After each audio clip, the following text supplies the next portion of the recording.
Now turning to the influence of social media this current presidential election, we take a look at how presidential campaigns are using social media and internet trends to target young voters.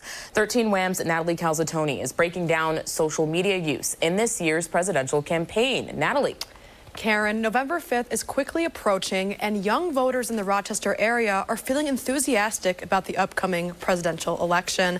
I talked with a political expert and some local voters to see how social media is playing a role in influencing voters. Young voters feel enthusiastic about the upcoming presidential election. I'm so excited. I am so excited. I think we're going to have one of the best years we've had yet. And this year, I feel like it is yet another election for our lives. Kamala Harris officially became the Democratic presidential nominee Monday and will be facing former President Donald Trump in November.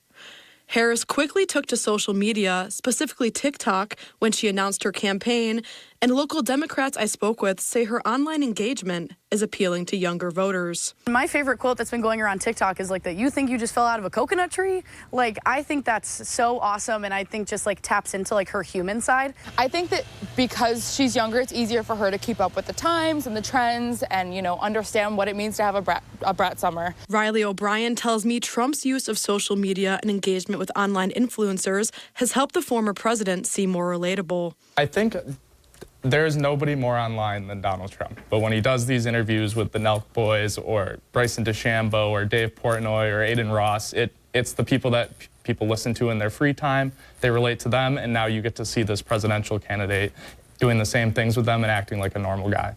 Nazareth University political science professor Tim Neeland weighs in on the influence of social media in presidential campaigns. Whether all of this campaigning has a great impact upon the outcome of the election is still something that some political experts in campaigning question. But it certainly is a way that we can track who is interested in these candidates. So even if it's not shaping their beliefs, they themselves, their presence helps us understand who the voters are. And the presidential election is 90 days away, and according to a Tufts University study, Generation Z makes up more than 40 million potential voters in the country.